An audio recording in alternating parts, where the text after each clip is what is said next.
Alrighty, ladies and gentlemen, it is day 34, episode 35, 40 days of 4VKM, and this is a fun episode because we cover some stuff that happened in Saudi Arabia. We went back to Wonderland, the WWE did, and it was very interesting. Like I mentioned a couple episodes ago, they went back to Saudi Arabia on the same day that there's Q drops about Saudi Arabia, 11/5. Lots of essay drops on 11/5. They're in this video here. But anyway, the name of the video, it's the Crown Jewel 3. It's the Return to Wonderland. And the final installment of the Crown Jewel series. And it was released on 11/5. And the timestamp was also 11/5. I take that back. It was actually released on 11/4 at like 11:45 and right at the V for Vendetta scene where he's like, you know what time it is, right? That's actually, it was timed perfectly for it to hit midnight right there. 11/4? No, not anymore. It's 11/5, right? So we set it up perfectly like that. I don't know if people caught that if they were watching it live, but that's what I did, right? So if they were to look at it, they'd say, hey, what time is it? Oh, shit, it's 11/5, right? But anyway, so Return to Wonderland. And we start off with somebody we haven't really had in any 4VKM videos before. We don't say his name, so you guys know who I'm talking about here. I'm going to do my best to not say his name. All throughout the video, I actually bleep his name out as much as possible. I think I missed it one time. But we don't say his name, so no name, as we like to call him. And I'll give you a hint. He was a senator from Arizona, from Arizona. So he actually made an appearance in WWE back in 2008-ish when he was running for president against Obama. And he gives this little speech there. He's acting all tough, and he's saying how he'll win the war in the Middle East, and he'll win the war on terror, right? But, you know, what was his whole thing with the Middle East, right? I mean, he kind of was the father of ISIS. You know, he had a lot to do with that. He made his surprise trip to Syria. We show you that there.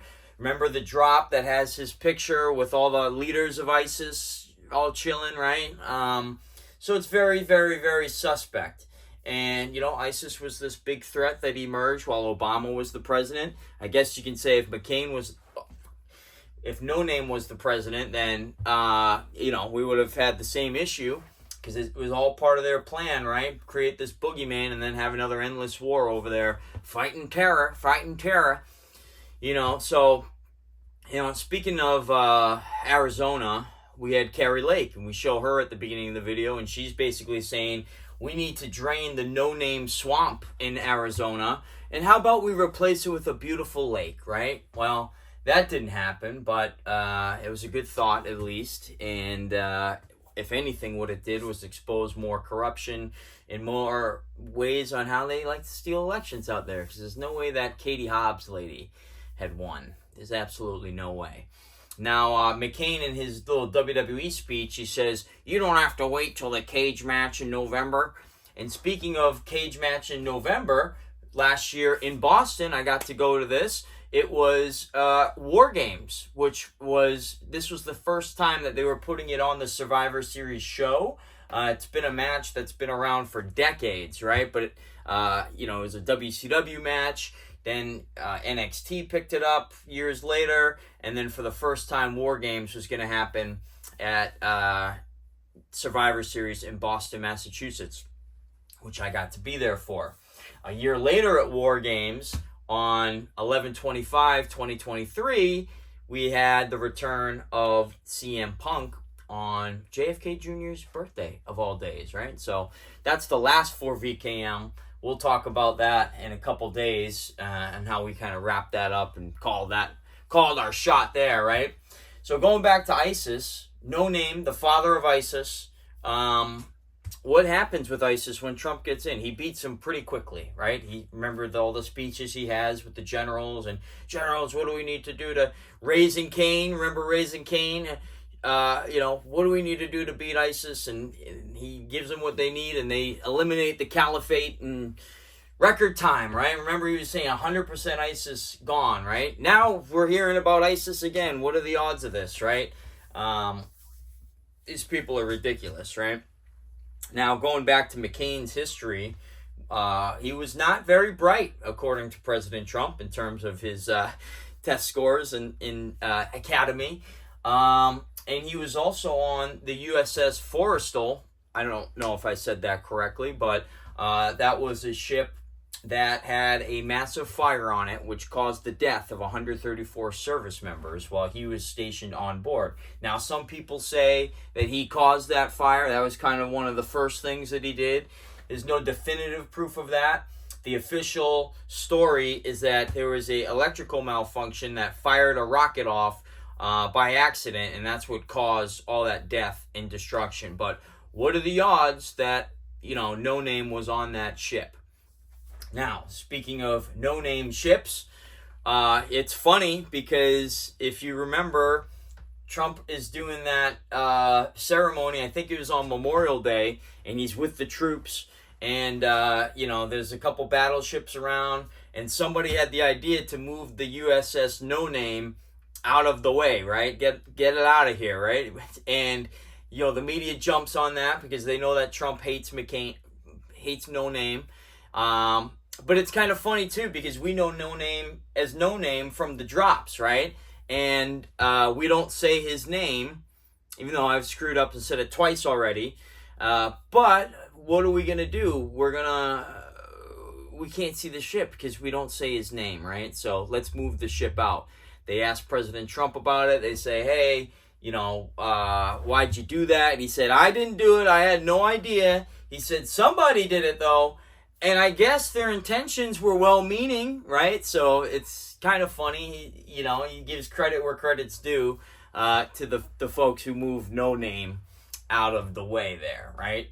So going back to WWE, what have I been saying? They're doing a show in Saudi Arabia on 11/5. Look up all the drops. Look up SA, and you're going to see in the drops a ton of SA drops on 11/5, right? So it's not just one, it's several. Now, what's going to be the main event at this WWE event? It's Logan Paul versus Roman Reigns for the WWE Undisputed Universal Championship. And at this point, Logan Paul has only had 2 matches in WWE, and he's on fire. He does a really good job there, right? But what stuck out to me, what's Logan Paul's nickname? It's Maverick, right? So you have Maverick fighting in SA, right? And, you have all of this stuff. So what's interesting is you have Andrew Tate and Logan Paul with their little feud. Andrew Tate calls Logan Paul a flip-flopper. He always goes back and forth depending on what people, want to hear from him. So you have the flip-flopper Maverick in Logan Paul, and then you have the flip-flopper Maverick in No Name, right? So kind of interesting when you look at it there. So you got Maverick fighting in Saudi Arabia, against Roman Reigns and the Bloodline of all people. And it's just very, very interesting how all those things line up.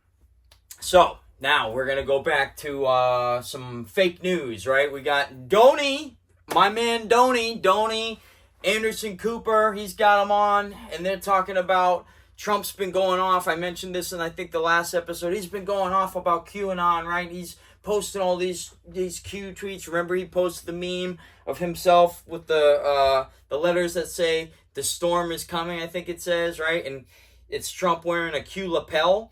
So, Donnie is kind of breaking this down. He goes, there's 2 QAnon things in here. They have the Q saying, and they have the Q lapel. That's a horrible Donnie impression because he's Irish, right? So I'll have to work on that. But, but he's saying some funny stuff. He's saying how, the people at the Trump rally, remember I mentioned this yesterday, the Negative 48 crew at the Trump rally where they all put the finger up. And you have, they're losing their mind over that. They're talking about the song that Trump's playing in the background, Where We Go One, We Go All, at the end of his rally speeches, right?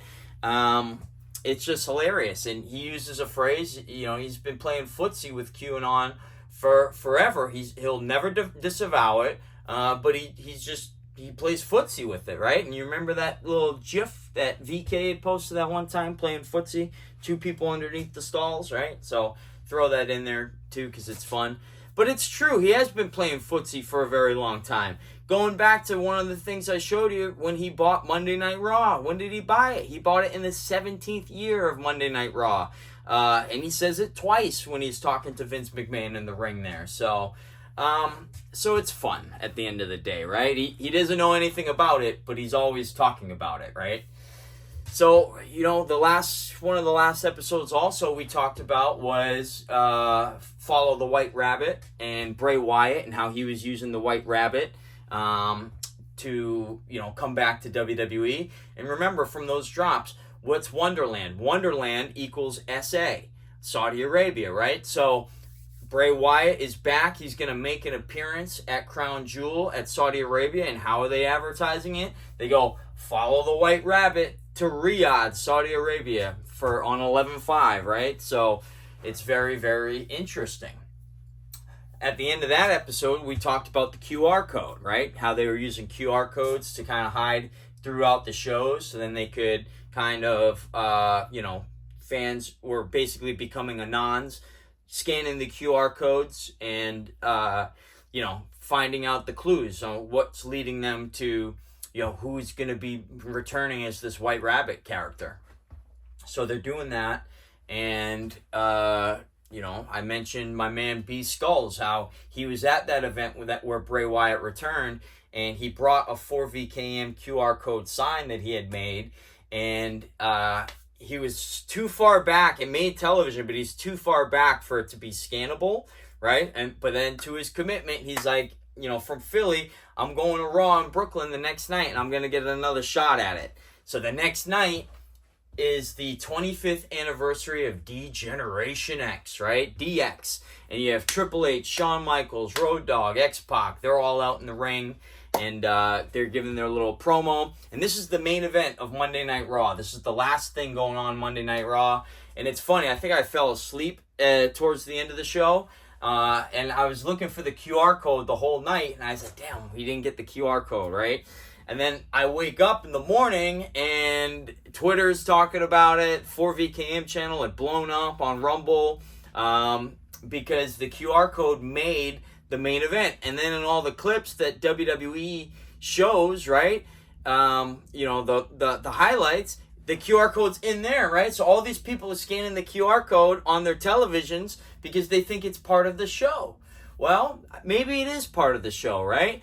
But B Skulls came through in the clutch right there. 4VKM had its biggest day ever. We hopefully red-pilled some normies through that experience, but it was absolutely freaking amazing waking up and seeing how they go from Shawn Michaels, right, in the ring. They cut to the crowd piece, and boom, B Skulls with the sign there. And guess what he's wearing? He's wearing a Cash shirt, right? Cash Patel, KSA, with the dollar sign there. So, shout out Cash Patel. Name to remember, right? So, it's very, very, very, very freaking cool, right? All right, so we talked about the QR code. We're back to Donnie now. Donnie's with Anderson Cooper, and they're still going crazy about all these QAnon conspiracy theories here. But, Anderson Cooper says some interesting things, which was, one of the theories that they think is that the U.S. military is taking control of the Vatican.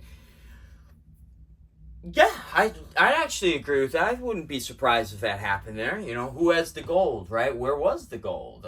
Where'd they get that gold, right? So, it's very interesting. And as these guys are talking, the QR code that B Skulls had, that would bring you to 4VKM.com. And I'm showing you clips from 4VKM.com. We actually have a subpage on there called 40 Years of Comms. And we got to get it updated with the last probably 12 episodes.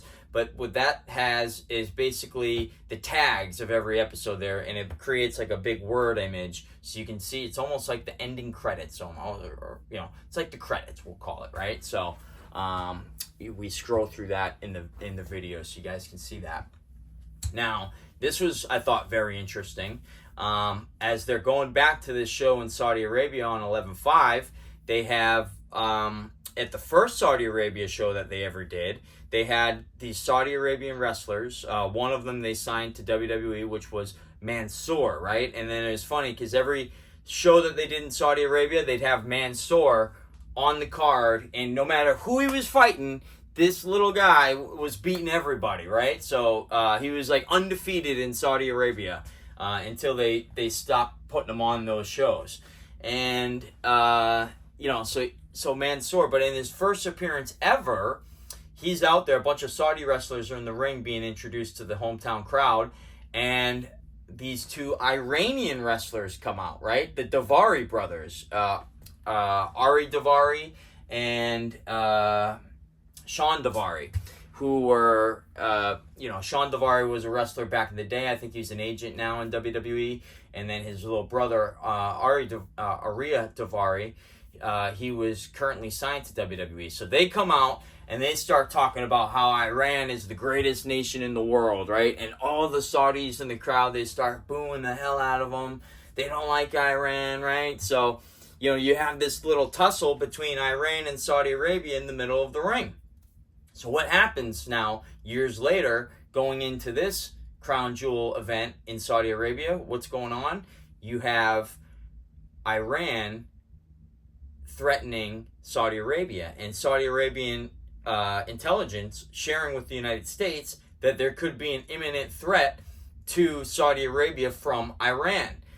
Of course, this is happening while WWE is going to Saudi Arabia, right? So they're all warned about it.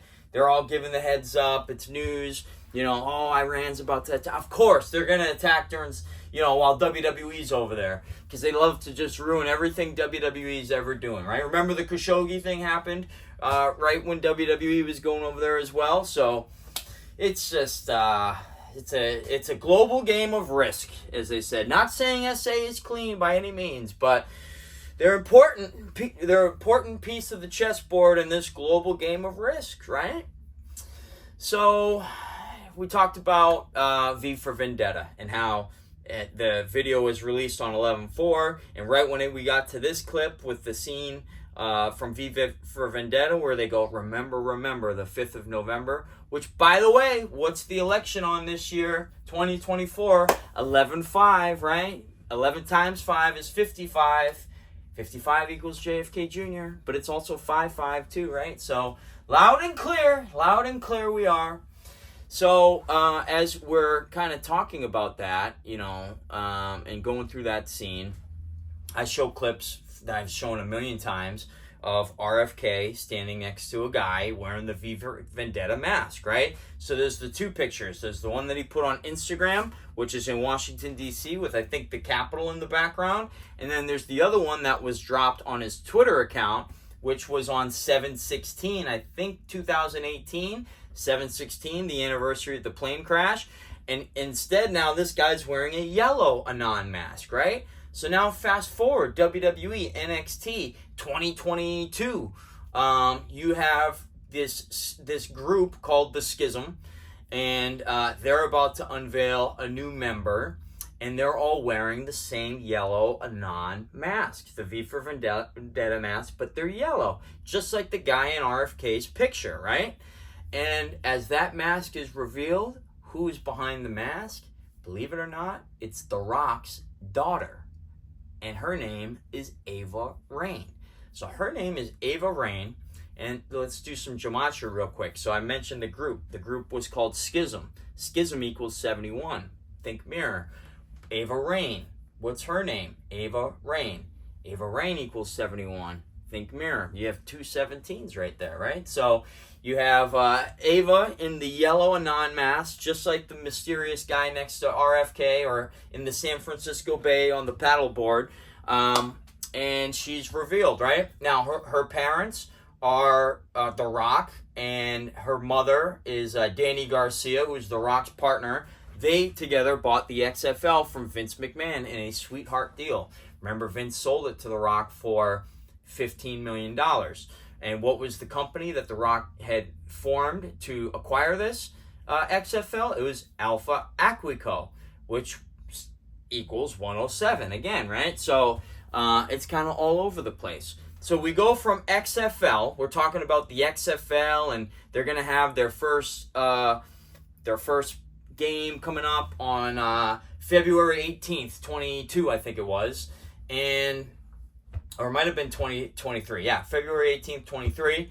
And what do you have there? 218.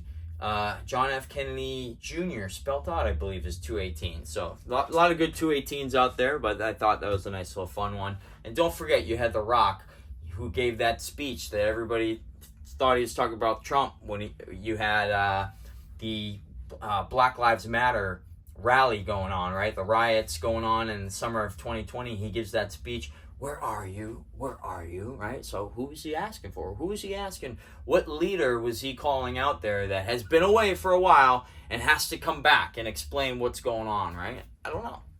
But we go from the XFL to Elon buying Twitter, right? So now it's official. He closes on the deal. He announces himself as the chief twit, right? And what does he turn Twitter into? It's now X, right? So we went from the XFL to Twitter, Elon, which ultimately becomes X. Now we're not showing X in that clip there because it hasn't been created yet, but we're going from XFL, where we're showing the X there, into Twitter, led by Elon. And he cleans house, right? He gets rid of all the people who had anything to do with the censorship, right? We know what happened from there. The Twitter files start to come out, and he starts getting that information out to the people, so they knew what was going on during the 2020 election. The jig is up. That chess piece is off the board for the deep state. No more Twitter for you. It's X now, and it belongs to Elon Musk. And then we know what happened from there too. Lots of people started getting reinstated. We get that in a future episode there, but it's fun, right? Trump's very happy about it. He goes on Truth Social and he says, finally, Twitter is in sane hands, right? So he's very happy about it. And what does Elon do the day that he takes over? He walks in to Twitter carrying a sink. And he's carrying that sink, and he tweets out, let that sink in. And there happens to be a drop about letting that sink in, right? Let that sink in, right from a drop there. So, is Elon trolling us? Maybe he's trolling us a little bit, but it's fun to say the least, isn't it? So we know everything changed on Twitter once Elon got it. And one of the first examples that we knew that this was a new day and age in Twitter was the whole Paul Pelosi story that happened, right? So, Elon tweets out. You have Shepard Smith, who's now on MSNBC, or was on MSNBC, and he's basically tweets out how maybe there's more to the story than what we think it is, right? In terms of the Paul Pelosi story, because honestly, a lot of the stuff doesn't add up. It's looks like your typical false flag. Not saying Paul Pelosi didn't get laid out with a hammer. I saw that video, so I know he did, right? But how we got to that point, I think that is where all the questions lie, right? So you have Ben Collins, who's on with Shepard Smith, and he's talking about how there's a new world order, and all they want to do is censor you and make sure you don't see what they don't want you to see, and all this other stuff, right? So there he is, right, putting truth in plain sight right there. But he would hate this video if he saw it. Maybe he has seen it though, but he shouldn't talk shit then. Ben Collins was talking shit about me that time on Twitter. So what goes around comes around, little Ben Collins. But we have Jack Posobiec talking about how the FBI was involved with Twitter and telling them about, what you're not going to show in terms of the Hunter Biden laptop or any of that stuff, right? So reminded me of these wrestlers. I've mentioned it before because remember Big Sal from the Conspiracy Horsemen, he was part of this group in ECW, but they recreated this group in WWE, and it was called the FBI, the Full-Blooded Italians, and they had Nunzio was the leader of that group, right? And he's this little Italian guy, and basically what I did is he's representing the FBI because he is FBI, and I'm showing you all these clips of him going backstage to certain WWE wrestlers and all the wrestlers have a logo imposed over their face, right? So we're talking about big tech. You get the big tech logos right there. FBI talking to them, hey guys, you're not going to do this, right? JP Morgan, I think that's Brock Lesnar in the video, right? He's, shaking down JP Morgan saying, hey, JP Morgan, this is what's going on here. So you have the FBI giving all these directions to all these big mega corporations that are trying to influence an election, right? So let's see what happens with that. And what else happens in 2022, the Royal Rumble that year? You had the right to censor, right? So remember, I had mentioned right to censor a bunch of different times. Stevie Richards, he was the leader of the group. Jacob Israel wrote a lot of the storylines for the right to censor. He created the group, I think. And I said that, they would be over like Rover in this day and age, right? And sure enough, what happens in the Women's Royal Rumble? Ivory returns, being gone for a very long time. Ivory returns, and she's eliminated very swiftly, but on her way down to the ring, she's talking all that censorship crap that she liked to talk, and of course, everybody was booing her, right? Now, I forgot to mention this at the beginning of the video, right? I skipped over this part, but at this time also, there's a storyline going on, right? So Dexter Lumis, he's like this serial killer wrestler, right? But he's kind of like funny at the same time, very serious, so serious it's funny, right? And he's like a psychopath, right? That's his character. And he starts attacking The Miz. And, The Miz doesn't know why he's getting attacked, right? But here's the funny part, and I actually show this at the beginning of the video. He actually refers to this guy. He never says his name. So it's just like no name, right?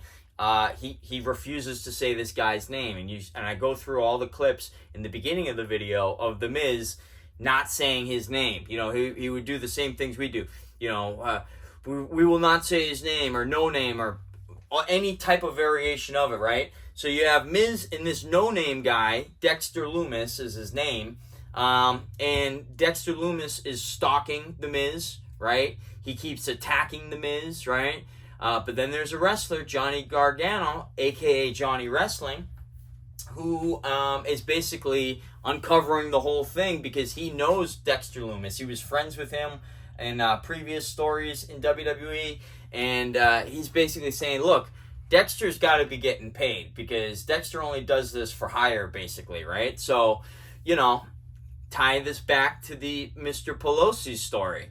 So you have some very weird things going on. Johnny is saying that Dexter, he's got to be getting paid by The Miz.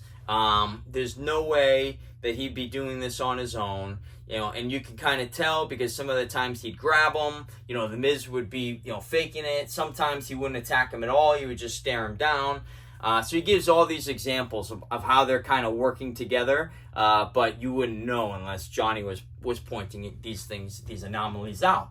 So now let's go to the Paul Pelosi story. This is happening the same exact time. This is how I knew the Paul Pelosi thing was all fluff, because they're telling the story right there in WWE of the same thing, right? With no name, coincidentally. So let's go to the 911 call, right? You have the 911 call where Paul Pelosi says that he's a friend of his, right? So that didn't make sense at all. And you could listen to the 911 call and hear the first responder saying that himself. He shows up to the door in his underwear. Remember that, right? And Ben Collins is defending him. Of course, he shows up to the door in his underwear. It's, 2 o'clock in the morning. Now, if I'm going to go get the door, I'm going to put some pants on. I'm not going to just go to the door in my underwear, right? But who knows what was going on there, right? Who knows what was going on? Ben Collins calls it a lover's quarrel, right? It was a lover's quarrel that got interrupted by the police, right? Now, and that's where it gets interesting, right? Because if this guy was there, and maybe the police showed up, and he knew now at this point Paul Pelosi was going to roll him, because can Paul Pelosi let it get out that he's got some sort of thing going on here? And I've seen the video of him breaking into the house. None of that stuff convinces me of anything because, again, it appears like a false flag, right? Because what did they do after this event happened, they blamed it on MAGA. They said this guy was a MAGA guy, and he was saying the same thing they were saying on January 6th, which is, where's Nancy? Where's Nancy, right? But then you have Paul Pelosi calling him a friend. They're both holding hammers when the cops show up at the door, right? Pelosi's in his underwear. They both have a hammer in their hands, right? None of it is, Pelosi didn't seem distressed when he opens the door. So it's very strange. So they call him MAGA. They say this guy's a MAGA guy. All of the, usual suspects, Rob Reiner, Chuck Schumer, AOC, they're all going off on MAGA, violence, right? But, then people start researching the guy, David LaPepe, I think was his name, or LePew, or something like that, right? And he was at Berkeley, and he lives in Berkeley, right? He has a LGBTQ flag outside of his house, right? Nothing wrong with that, right? But he's MAGA, right? And everybody's saying that this was some sort of lovers quarrel, and they're saying no, this guy was he was straight up MAGA. So there, no lovers quarrel with this guy. Yet on his door he has a sign that says Berkeley stands united against hate. How many MAGA people do you know that have a sign that says united against hate? I mean, that's not a MAGA phrase. I mean, we are united against it. Nobody in MAGA likes hate, I would say. But super, super, super sus, right? So Gargano, as he's going through his whole indictment of The Miz, he's saying how Miz is such a bad actor, and that's what gave this whole thing away, right? Well, what makes a good movie? Good actors, right? So Miz got to step his game up there.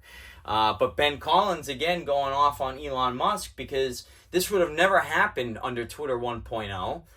They have the hashtag Paul Pelosi's gay lover is trending for like a whole day on Twitter, right? So they're losing their mind. They can't believe it. They're losing control of the narrative. Now they have to go on mainstream media and explain why this is not the case, right? Because they can't do it on Twitter anymore. The narrative has changed, right? The algorithm possibly has changed. Still not perfect, but getting better, right? So what other changes did Elon bring to Twitter, right? Blue check verification, where you could pay a subscription now to get your blue checks, right? So we are the news now, right? I got a blue check. I never had one before. I was never going to get one, right? But I'll gladly pay for one. Not because I'm an Elon fanboy, right? But because you have the ability to post longer videos, which I find very useful, and you get all these other features as well. You go up to the top of people's comments when you reply to them. So there's benefits to having the blue check mark, whereas before it was just a status thing, right? So now all the fake news, they gave up their check marks because they didn't want to pay Elon, right? So we are the news now. Congratulations, Anons that have blue checks. You are more verified than half of the journalists now in the fake news. And a lot of them still do it. They still have it, right? But it's funny. It's all funny, right? So again, as Gargano is going through his indictment of The Miz, Byron Saxon, who's interviewing him, goes, why would The Miz do this? This doesn't make any sense, right? And he goes, because The Miz is a celebrity. And celebrities think they can do anything that they want, right? And they just want attention. So they fabricate stories. They'll even call the paparazzi, on themselves all the time, right? So true, right? And what is this whole thing with Paul Pelosi that's going on here? Not that Paul Pelosi's a big celebrity, right? But it's almost like a useful idiot. This whole story, then they spun this story to be this whole anti-MAGA, MAGA's dangerous, But where you look where they got this guy from, it seems like it's all a show. It looks like it's all a show. And, I'm sorry Paul Pelosi got knocked out with a hammer. If you watch the video, he gets knocked out. He starts snoring right away. It's one of the wildest things. But, again, not condoning that. I'm just saying there's more to that story than what, the official narrative and what all these politicians ran with after that, right? So another thing that we mentioned, speculated, what could have gone wrong with Paul Pelosi and this guy. What went wrong with Miz and Dexter Lumis was Miz must have stopped paying him, right? So then he lost control of the situation. So something happened with those two where control was lost, and then hammer time, right? And Ben Collins, he's so upset. He's so upset because Don Jr. posts a Halloween costume of Paul Pelosi's gay lover, is what it's called. And it's a pair of underwear and a hammer. And the best part about that tweet is he said, if you get a red scarf, it can double as a Hunter Biden costume as well. So, oh man, this is the fun part of the movement, right? So, it's all good. It's all good. Shepard Smith not happy about it though, but he thanks Ben Collins for coming on. And shortly after, Shepard Smith is canceled. His show on MSNBC is canceled. So that's the episode. The last crown jewel there. Back to Wonderland. Return to Wonderland. We got a couple episodes of 4VKM left to review with you guys before we kick it over to the podcast. But as always, check out this video in the link below. Rumble, remove the space, copy paste it if you're on YouTube. If you're on Rumble, you can click right on it. Subscribe to the 4VKM podcast on YouTube. Link for that is below as well. 4VKM.com. Same place as the QR code. Again, shout out B Skulls. He's the MVP of 4VKM. And yeah, 4VKM.com for all the episodes in order that you can go watch. So we got a couple episodes left. Hammer time, baby. But as always, enjoy the show.